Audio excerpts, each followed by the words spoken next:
کیا اللہ کا عذاب کسی قوم کے اچھے لوگوں پر بھی آتا ہے؟ کیا دنیا کے تمام انسان بشمول مسلمان خسارے میں جائیں گے؟ قرآن کی وہ کون سی 3 آیات ہیں جو آپ کی زندگی بدل سکتی ہیں؟ سورہ عصر کی اصل تفسیر کیا ہے؟ والعصر ان الانسان لفی خسر۔ اس صورت میں بتایا گیا ہے کہ فلاح کا رستہ کون سا ہے اور بربادی کا رستہ کون سا۔ مولانا مودودی صاحب کی تفسیر کے مطابق زمانے کا لفظ گزرے ہوئے زمانے کے لیے بھی استعمال ہوتا ہے اور گزرتے ہوئے زمانے کے لیے بھی، یعنی ماضی کے لیے بھی اور حال کے لیے بھی، یعنی ہر گزرتا ہوا وقت ماضی بنتا چلا جا رہا ہے۔ تو گزرے ہوئے زمانے کی قسم کھانے کا مطلب یہ ہے کہ انسانی تاریخ اس بات پر شہادت دے رہی ہے کہ جو بھی لوگ ان صفات سے خالی تھے جن کا ذکر سورہ عصر میں ہے، یعنی ایمان، نیک اعمال اور حق بات کی نصیحت اور صبر کی تلقین، وہ بالآخر خسارے میں رہیں گے۔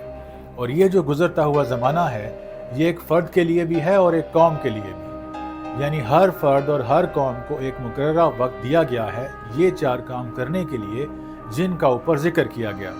اس کا اندازہ اس بات سے لگا لیں کہ تھوڑی سی دیر کے لیے اپنی گھڑی میں سیکنڈ کی سوئی کی حرکت کو دیکھیں تو آپ اس بات پر غور کریں تو آپ کو پتہ چلے گا کہ کتنی تیزی سے 1 سیکنڈ بھی گزرتا چلا جا رہا ہے، اور اسی 1 سیکنڈ میں جو بہت چھوٹا معلوم ہوتا ہے، روشنی 1,86,000 میل کا سفر طے کر لیتی ہے۔ تو اس بات سے ہمیں پتہ چلتا ہے کہ انسانوں کا سب سے قیمتی سرمایہ اصل میں وقت ہی ہے۔ امام راضی نے کسی بزرگ کا قول نقل کیا ہے کہ میں نے سورہ عصر کا مطلب ایک برف فروش سے سمجھا جو بازار میں آواز لگا رہا تھا کہ رحم کرو اس شخص پر جس کا سرمایہ گھلا جا رہا ہے، یعنی وہ برف بیچنے نکلا ہے، لیکن اگر مقررہ وقت کے اندر وہ برف نہ بیچے تو وہ برف گھل گھل کر پانی بن جائے گی۔ اگر انسان غور کرے تو اس کو پتہ چلے گا کہ ہر گزرتے دن کے ساتھ کبھی اس کے بال گرتے ہیں، کبھی اس کے ناخن گرتے ہیں۔ آنکھوں میں دیکھنے کی طاقت پہلے جیسی نہیں رہتی۔ بچپن میں وہ اوپر کی طرف دیکھتا ہے جبکہ بڑھاپے میں اس کی نظریں نیچے کی طرف جھک جاتی ہیں۔ ہر وہ سانس جو ہم باہر نکالتے ہیں وہ دوبارہ اندر نہیں جا سکتی، لیکن کیونکہ یہ لاس اور یہ خسارہ آہستہ آہستہ ہوتا ہے، جیسے کہ کسی لیک برتن میں سے پانی کا قطرہ باری باری گرتا ہے اور بالآخر اس برتن کو خالی کر دیتا ہے، اس لیے انسان کو اس خسارے کی جلدی سمجھ نہیں آتی۔ اور اللہ نے سورت کا آغاز ہی اس بات سے کیا ہے کہ سب انسان خسارے میں ہے، چاہے کوئی انسان طاقتور ہے یا کمزور ہے، صحت مند ہے یا بیمار ہے، امیر ہے یا غریب ہے۔ اسی طرح کوئی قوم جو سپر پاور ہے یا کوئی قوم جو طاقتور اقوام کے ظلم کا شکار ہے، وقت سب کے لیے تیزی سے گزر رہا ہے۔ بہت سی قومیں ایسی گزری ہیں جن کا گمان تھا کہ وہ ہمیشہ کے لیے رہیں گی اور ان کی طاقت کا کوئی حساب نہیں تھا۔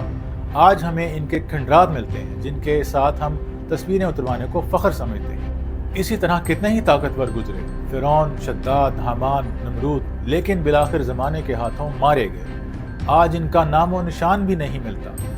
اسی طرح آج بڑی بڑی کرسیوں پر بیٹھے ہوئے چھوٹے لوگ، بڑی گاڑیوں سے کمزوروں کو کچلتے ہوئے لوگ یہ بھی نہیں رہیں گے۔ اس کا مطلب یہ ہے کہ وقت کے ہاتھوں سارے ہی مجبور ہیں اور اپنے انجام کی طرف تیزی سے بڑھ رہے ہیں۔ اگر ایک انسان ایمان نہیں رکھتا، اچھے اعمال نہیں کرتا، برائی کو دیکھے تو اسے نہیں روکتا، غصے میں، مصیبت میں صبر نہیں کرتا، تو وہ اپنا نقصان کرتا ہے، اور یہی چیز آہستہ آہستہ ایک فرد سے نکل کر پوری قوم میں سرایت کر جاتی ہے۔ اور اسی طرح اگر کوئی قوم اچھے اعمال نہیں کرتی، یعنی ایماندار نہیں ہے، قانون کا احترام نہیں کرتی، اخلاقیات پہ عمل نہیں کرتی، اچھے برے کو نہیں پہچانتی، اور جب ظلم ہوتا دیکھے، اخلاقیات برباد ہوتی دیکھے، مظلوموں اور عورتوں اور بچوں کا احترام ختم ہوتا دیکھے اور کچھ نہ کرے، خاموش رہے، طاقتور کے سامنے کلمہ حق نہ کہے اور باقیوں کو بھی اس کی نصیحت نہ کرے،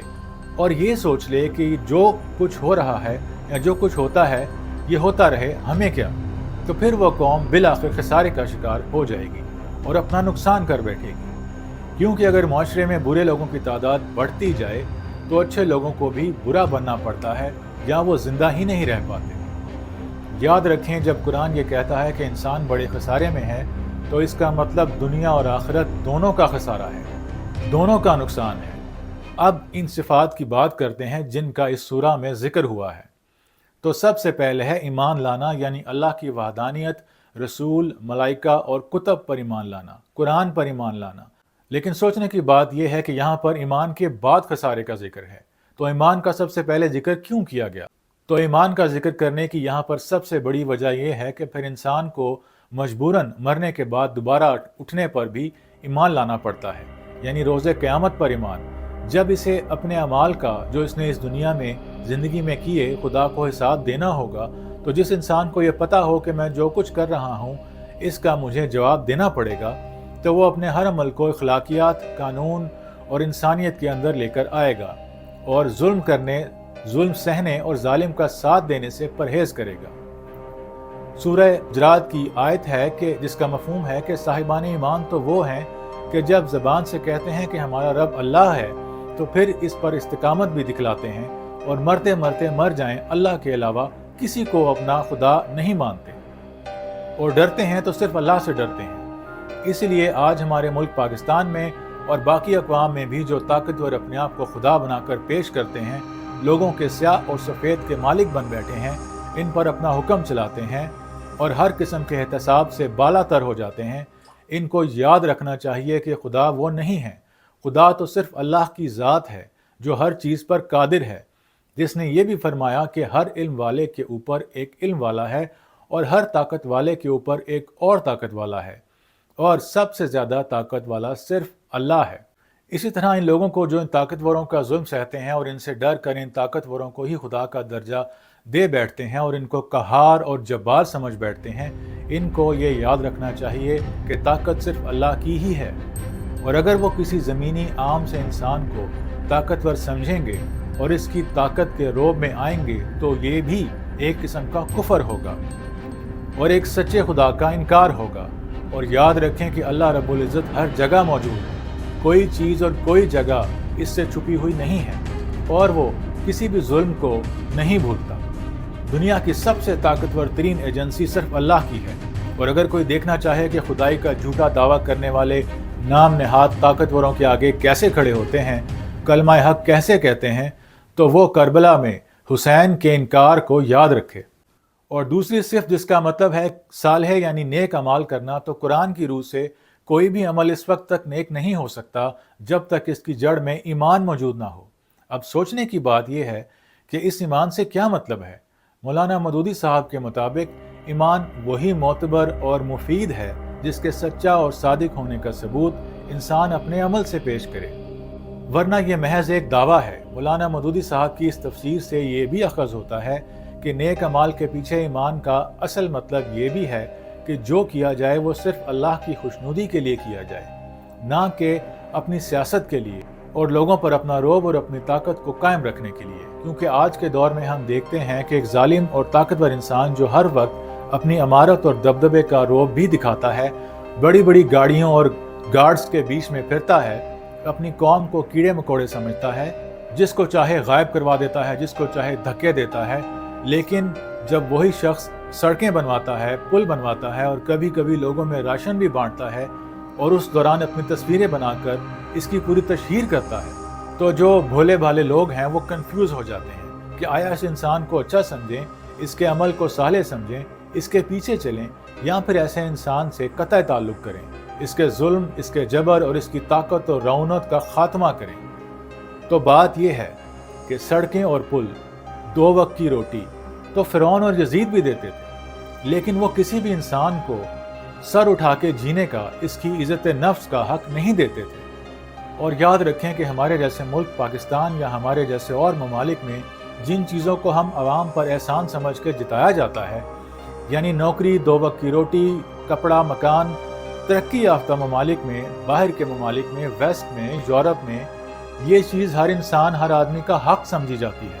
اور کوئی بھی سیاستدان، کوئی بھی طاقتور آدمی ان ممالک میں عوام کو یہ چیزیں دیتے ہوئے اپنی تشہیر نہیں کر سکتا۔ وہاں پر وہ سسٹم ہی ایسا بناتے ہیں کہ جس کی وجہ سے انسان کو یہ بیسک سہولیات خود بخود میسر آتی ہیں۔ وہاں پر یہ تصور ہی نہیں کہ روٹی، کپڑا اور مکان دینا کوئی اتنی بڑی بات ہے کہ جس کو عوام پر جتایا جائے اور ان کو ان چیزوں کا احسان مان کر کے ان سے ووٹ مانگے جائیں، کیونکہ وہاں پر شعور ہے، وہاں پر سب کو پتہ ہوتا ہے کہ یہ روٹی، کپڑا، مکان، سڑکیں، پل، یہ سب عوام کے ہی ٹیکس کے پیسے سے بنتی ہیں تو اصل میں جب عوام خود اپنی ترقی کے لیے اپنی جیب سے پیٹ کاٹ کے حکومت کو پیسے دیتی ہے، تو جواب میں جب وہ یہ چیزیں بناتے ہیں تو وہ کوئی احسان نہیں کرتے۔ باہر کے ممالک میں اگر کسی چیز کے اوپر ووٹ لیے جاتے ہیں تو وہ اس سے آگے کی باتیں ہوتی ہیں، یعنی سب کے لیے ایک جیسا انصاف، انسانی آزادی، بولنے کی آزادی، اپنی زندگی اپنے مطابق گزارنے کی آزادی، اس کا عزت نفس، شعور، بہترین تعلیم، یہ ہیں وہ چیزیں جس سے ایک قوم بنتی ہے، اور پھر وہ خود ہی ایک معاشرے میں اپنا مقام بنا لیتے ہیں، اور پھر بجائے حکومتوں پر بوجھ بننے کے ملک کی ترقی میں حصہ دار بن جاتے ہیں۔ تیسری صرف جس کا ذکر سورہ میں کیا گیا ہے وہ ہے حق بات کی تلقین۔ ناظرین، آج جو لوگ حق کے خلاف کھڑے ہوتے ہیں وہ جان بوجھ کر حق کو صرف اسلام اور کفر کی جنگ تک محدود کر دیتے ہیں۔ مولانا مودودی کے مطابق حق دو معنوں میں استعمال ہوتا ہے، ایک صحیح اور سچی اور عدل و انصاف کے مطابق بات کرنا، چاہے وہ بات عقیدہ اور ایمان سے متعلق ہو یا دنیا کے معاملات سے۔ دوسرا وہ حق ہے جس کا ادا کرنا انسان پر واجب ہو، خواہ وہ حق خدا کا ہو یا بندوں کا ہو۔ اس لیے دوسروں کو حق